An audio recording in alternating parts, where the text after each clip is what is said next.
দ্বিতীয় দিনের মতো টাঙ্গাইল লোহজং নদীর তীরে গড়ে ওঠা অবৈধ স্থাপনা উচ্ছেদ অভিযান করেছে প্রশাসন।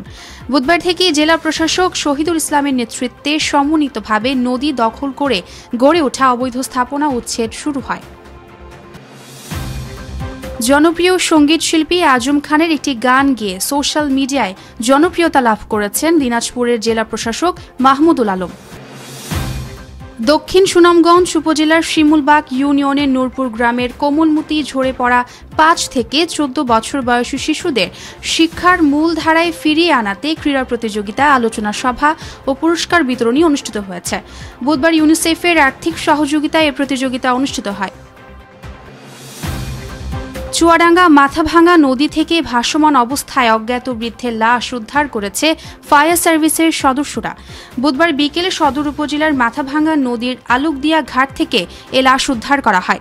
পরে অজ্ঞাত বৃদ্ধের লাশ পুলিশের কাছে হস্তান্তর করেছে। ফেনীর দাগনভূঞার ইয়াকুবপুর ইউনিয়নের একটি বাড়িতে বৈদ্যুতিক শর্ট সার্কিট থেকে আগুনে ৫টি ঘর বশীভূত হয়েছে। বুধবার ভোর রাতে অগ্নিকাণ্ড ঘটে।